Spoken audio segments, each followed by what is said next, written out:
Hello and welcome to Minter Dialogue, episode number 379. Today is Sunday the 28th of June 2020. My name is Minter Dial and I'm your host for this podcast.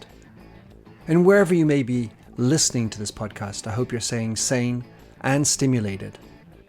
Today's interview is a corker. For all of you who are interested in marketing, you're going to love this show because it's with Diane Young. Diane founded with her husband George The Drum in 1985 and has turned it into a powerful and global media platform, rivaling Adweek and Adage. With a mission statement, marketing can change the world, Diane talks to us about some of the amazing challenges and disruptions she's faced and overcome, the burgeoning opportunities for marketers to adapt and change, as well as providing some great insights and lessons learned from her entrepreneurial journey as CEO of The Drum. You'll find all the show notes on minterdial.com, and please consider to drop in your rating and don't forget to subscribe to catch all of the future episodes.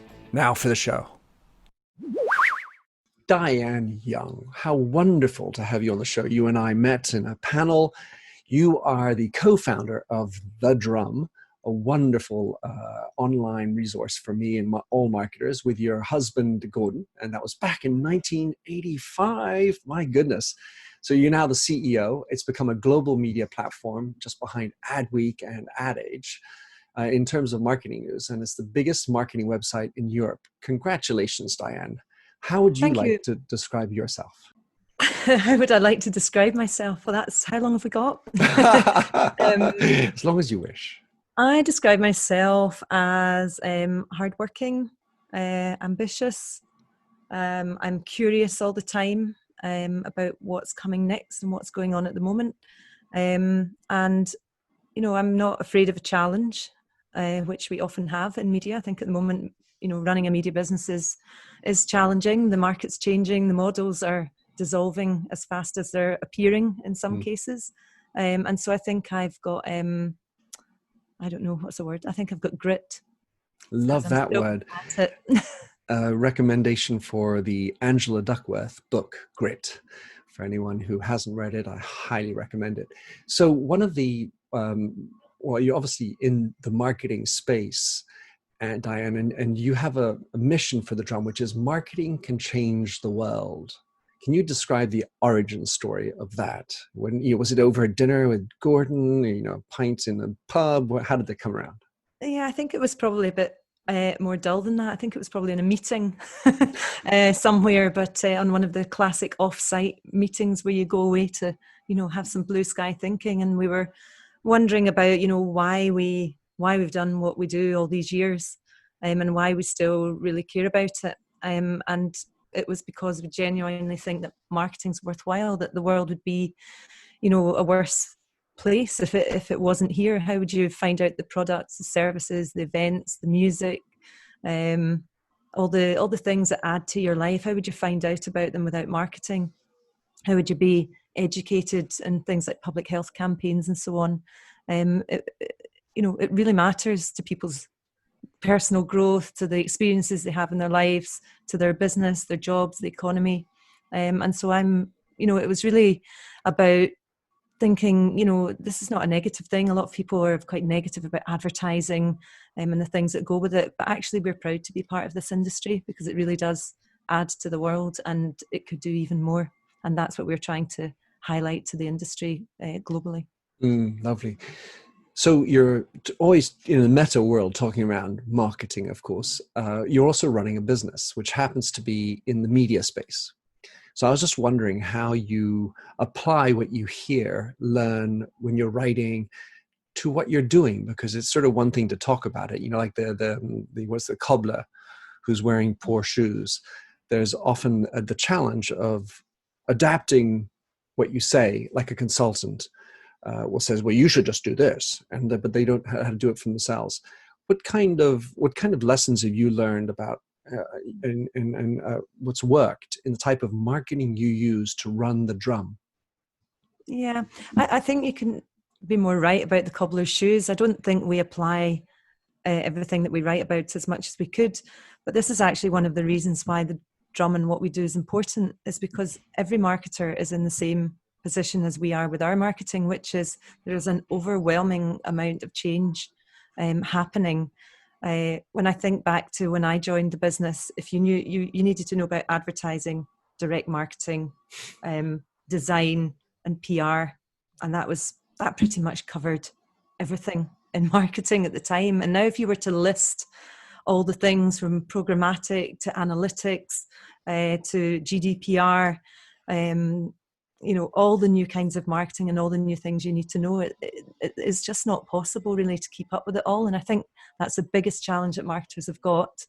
And we're there to help with that. But we suffer in the same way that we can't possibly absorb it all either.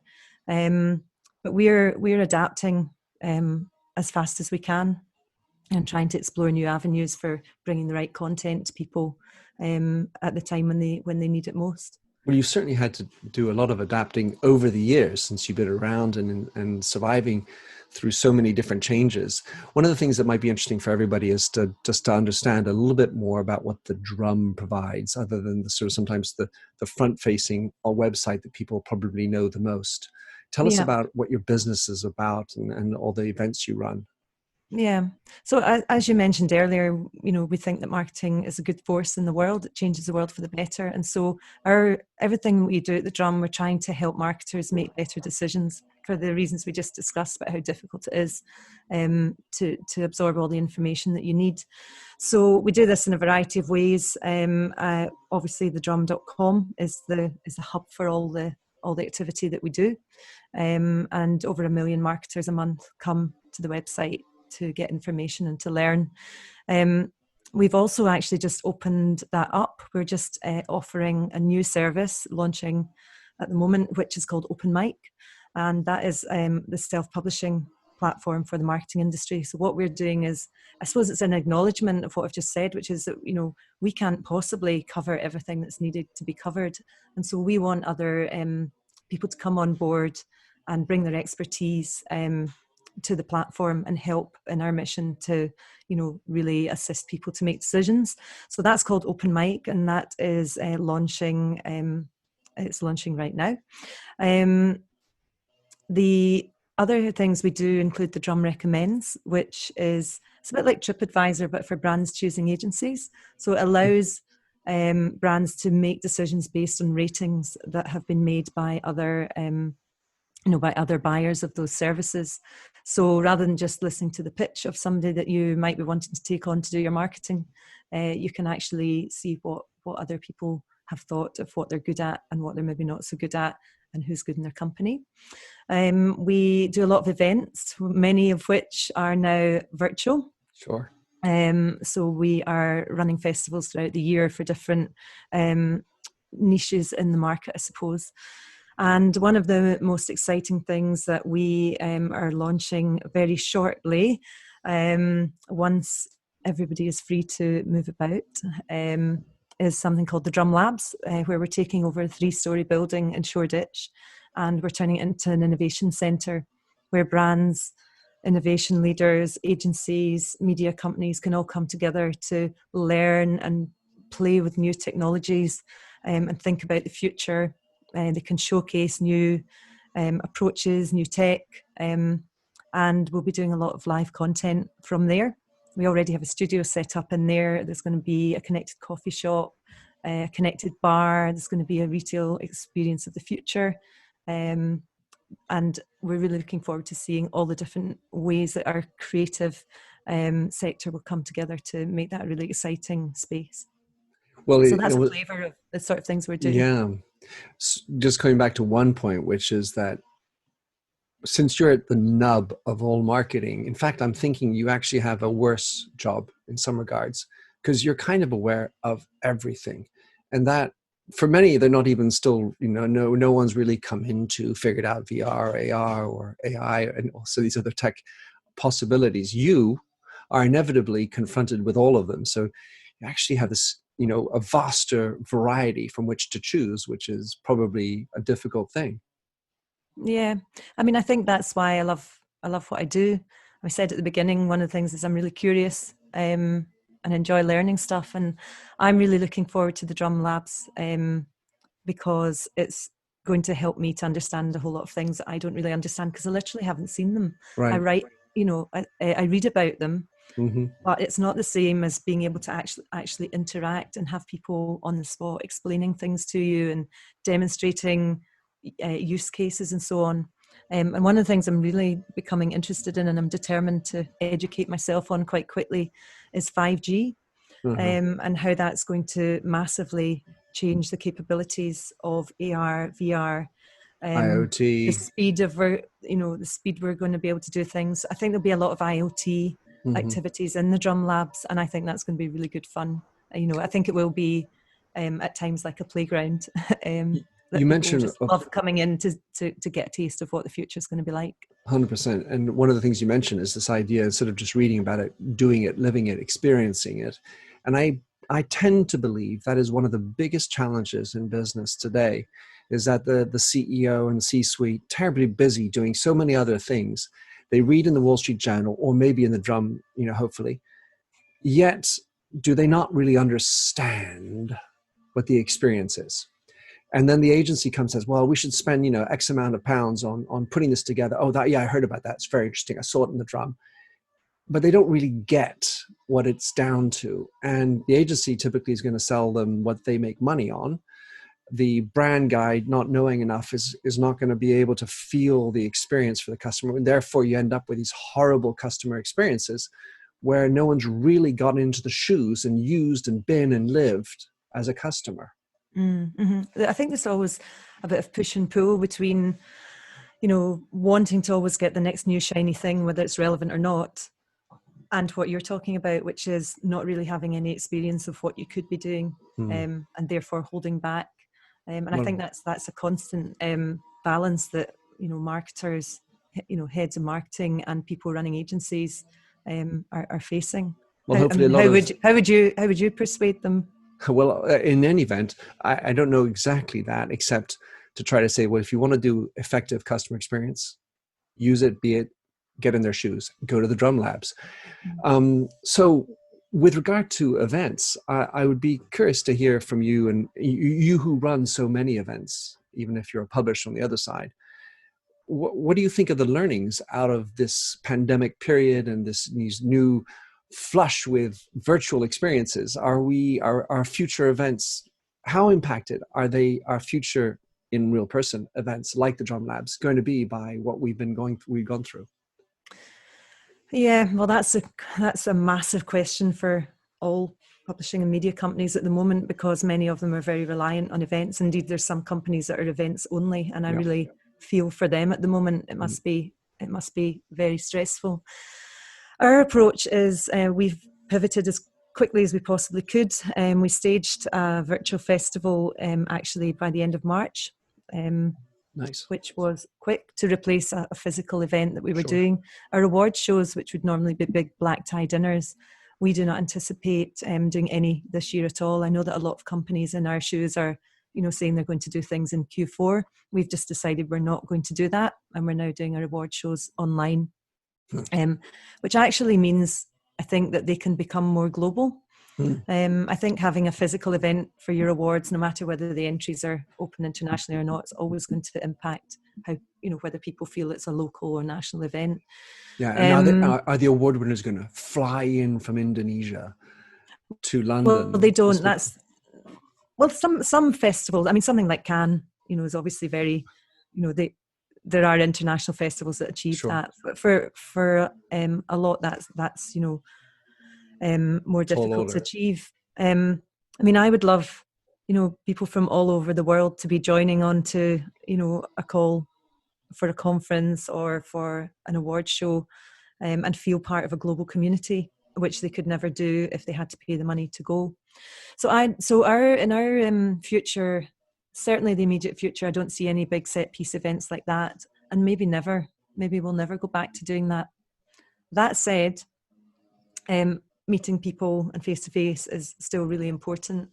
But I think that we will be doing things in a slightly different way from what we've done before, and that the Drum Labs has got spaces from, that might hold a meeting for 6 people around a table, up to 150 people in a room, to 50 people going around testing things and playing with things, or indeed maybe about 300 people in the whole building if it was taken over. So I see that our events in the future are going to be much more about allowing people to get involved with the drum, but make their own experience in our space. But also for us curating experiences from different companies together, so that they get to not just sitting at a table next to another company having dinner and talking to your own people, but actually interacting with other businesses and getting much more cross-fertilization of ideas. So that's the best way I can kind of describe how I see the future for our events. Nice. It's going to be tricky, that's for sure. There's still, I ran an event with 300 people and still getting bums on seats, right? Because that's what events are. But it's kind of an ironic element, because bums on seats where it's a plane ride to a taxi to a hotel is very different than me sitting in my desk like we are right now. Which seat do I need to move to? Actually, I don't need to move to seats now. I need to actually get clicks online and not be distracted by another window or a pop-up or notification while I'm watching this event, the awards, as engaging as it must be. Now the challenge isn't about getting the bum in an airplane, in a car to a hotel to your event. It's about actually capturing their attention in front of you with so many other things in the same screen. Yeah.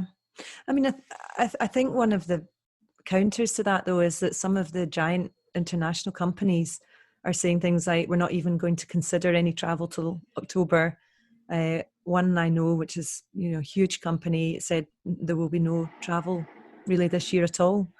So I think if people get into habit for that long of doing what we're doing right now and being in completely different places and getting on fine with it, then it will be easier for that to continue in the future. I do still believe that people really want to meet other people. I mean, that's where you get the joy out of life, really. I think that people have viewed that it's really hard to meet new people without meeting them in person, but actually it's become quite normal. And in fact, I've got in contact with some people and just said, look, we don't know each other. Do you fancy a virtual G&T late one afternoon? And be good to get to know you. And that's been really successful. And it's very strange to just go, oh, hello, nice to meet you.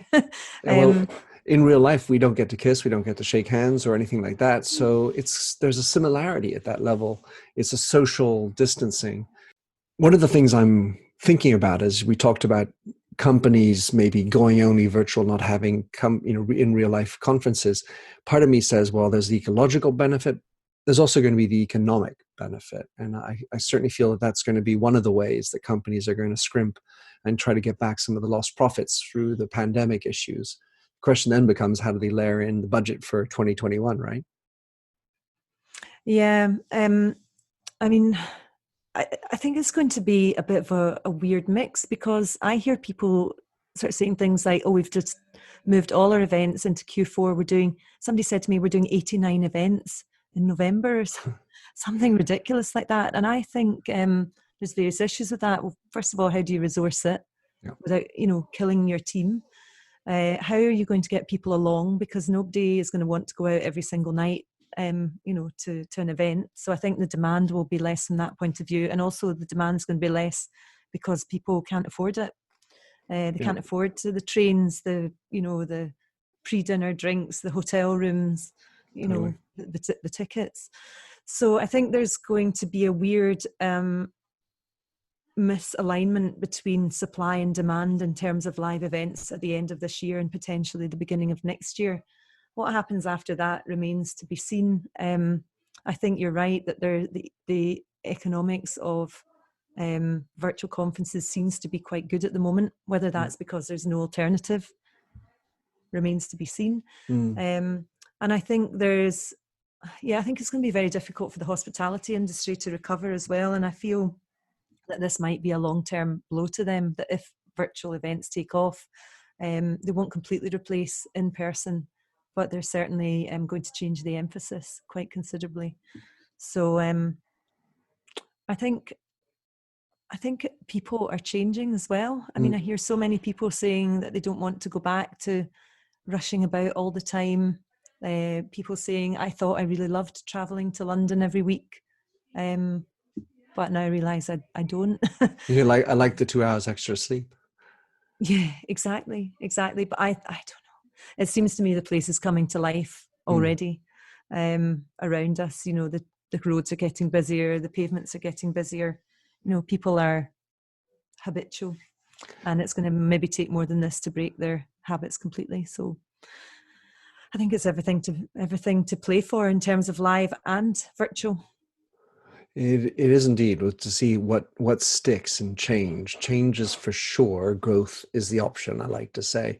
You've been through a lot of change at the Drum, and I'm wondering how you would describe your best learnings if you're trying, because basically change seems to be the new norm. And so how do you bring that into the Drum and keep the change going and the energies in your team so they're not overworked and all that?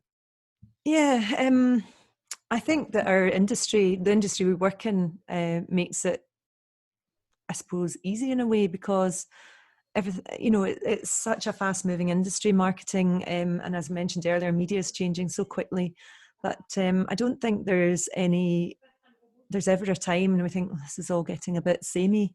And we're really lucky. We've got people who embrace new ideas. They come up with new ideas, and they're willing to change what they do quite quickly. I think in other industries that might be harder. Change is part of the DNA, isn't it? Yeah, I suppose it is, and that's what makes it fun. And I think we are quite good at it.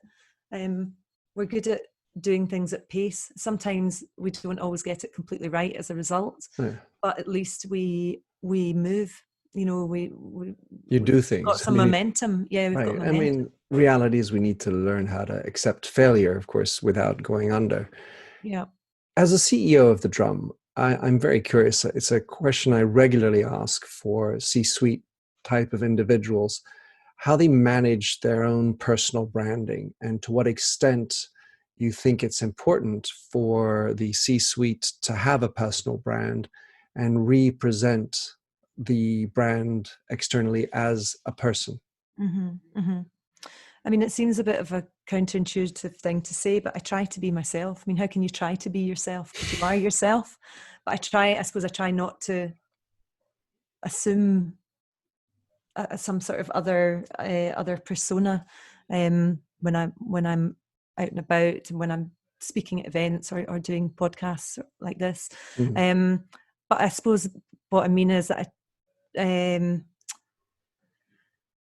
I like to sort of be open about the things that I've done that have been mistakes, what I've been through, the lessons I've learned, and to share the successes and the failures, I suppose, in equal measure, or at least in the same proportion as to what I'm experiencing them at that point in time and over my past. Some phases are better in your life than others, and I try to make sure that I do measure my words carefully from the point of view that I don't want to ever be judgmental or come across as entitled or something entitled, like that. yeah, and just to not be hurtful. I mean, one of our values at the Drum is and we particularly use it in terms of our writing and our coverage, is that, you know, we want to shake things up, but we'll never be nasty.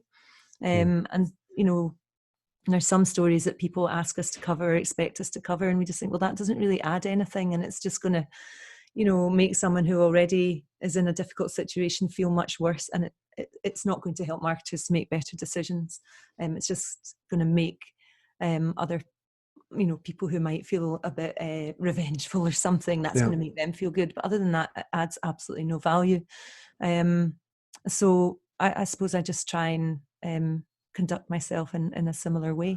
Well, then, but I love hearing other people's stories. I mean, most of what I learn is from listening to, you know, other people who are really open. And one of the things that I've really treasured throughout my career is people that I've been able to go to, sometimes customers, sometimes suppliers, sometimes just people I know, and you can have a really open conversation with them. And, you know, talk about the worst things that are happening to you and Yeah. how they're almost destroying you, and that you feel bad, and they will help you. They will help pull you up. They'll empathize. They'll share times when they felt like that themselves. And those are the best people to have in your life. And I've been fortunate that I've got quite a few people like that I can talk to, and I hope that that they feel the same. Well, of course, I don't know who those people are, but from the person that I know of you, it seems that by allowing that you make mistakes and showing that vulnerability, it's going to attract other people who are capable of sharing in an honest way.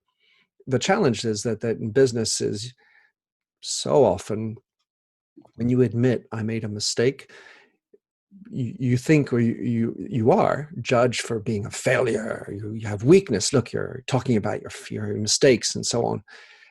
And so being authentic and allowing for the other side of you to be presented and presenting it as a public figure that you are, what's the discourse in your mind, and maybe the kind of advice you give to CEOs who are running big businesses?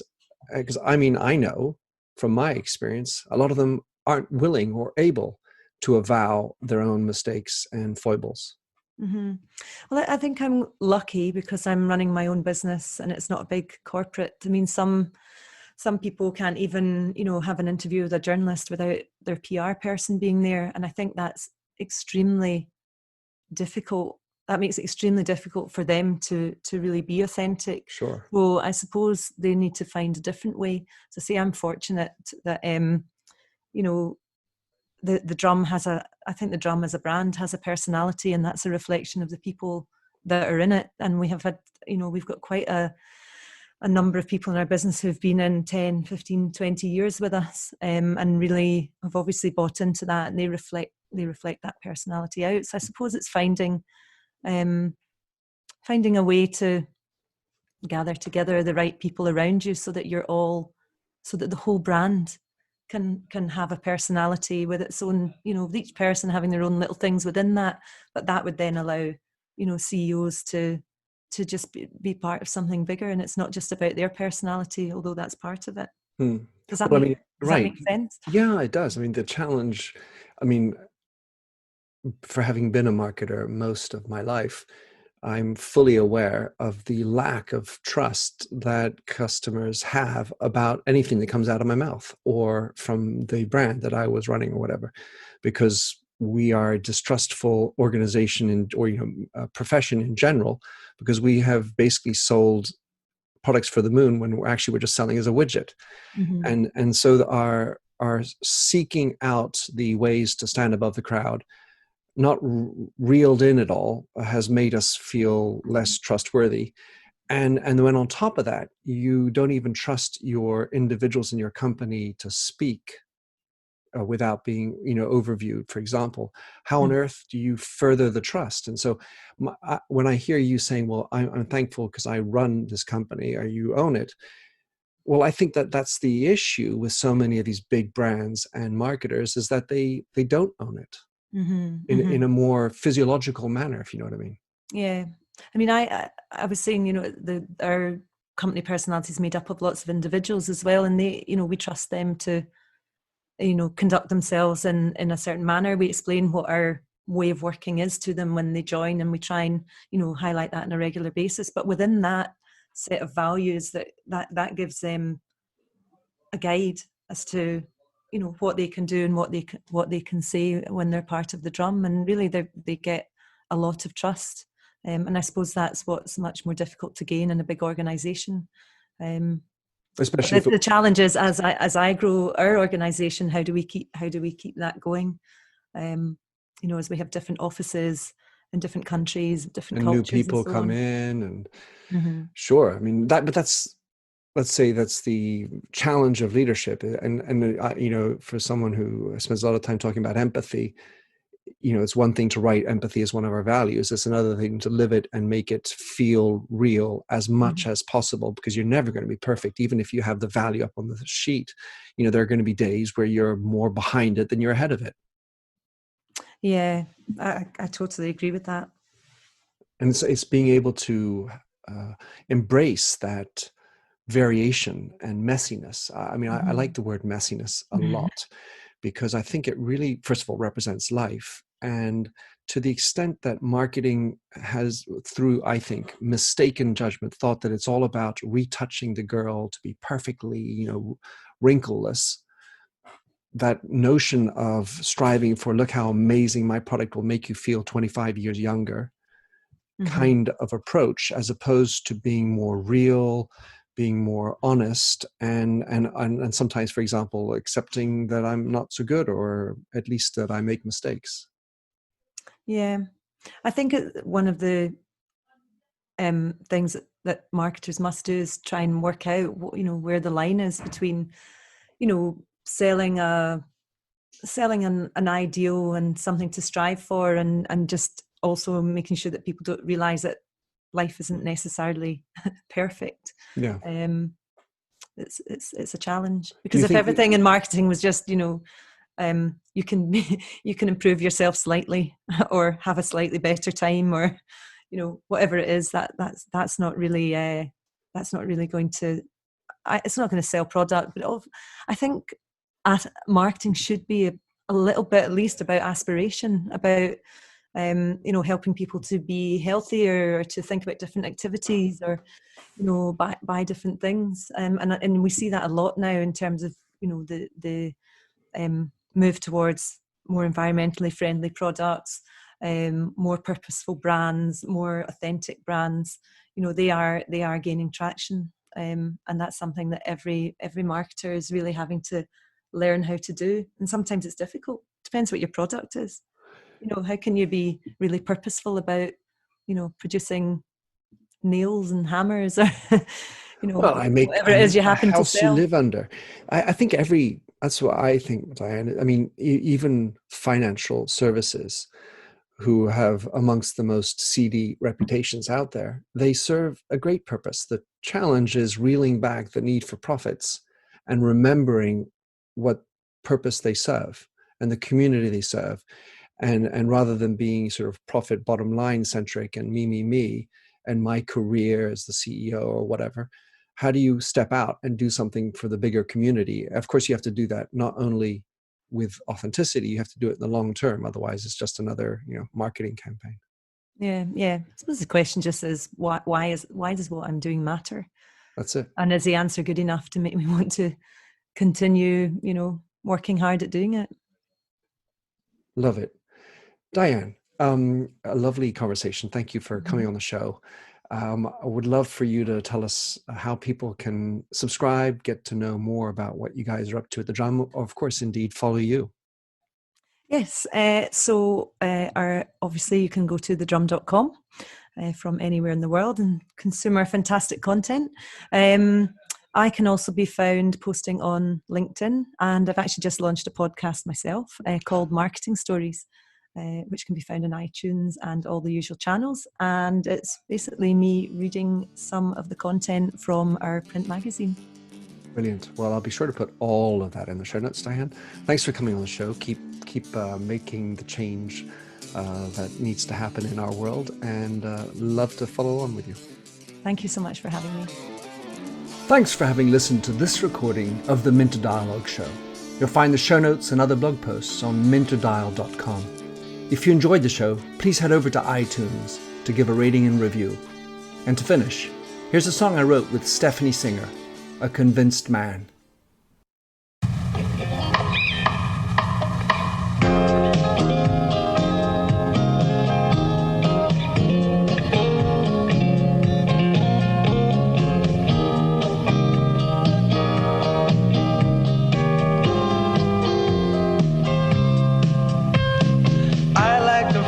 A stranger tucked around me, precipitating the danger.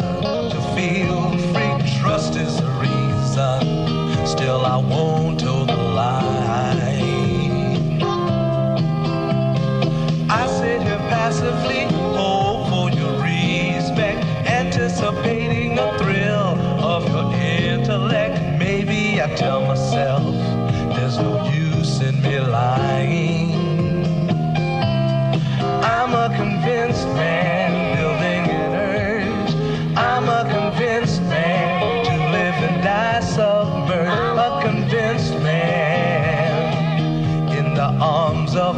woman. I'm a convinced man, challenge my fate. I'm a convinced man, competition's innate. A convinced man, in the arms of a woman. Despise revenges and struggle with deceit. Live for the challenge so life's not incomplete. What's wrong with challenge? I know soon we all die. I like the feel of a stranger tucked around me, precipitating the danger to feel free, trusting my reason.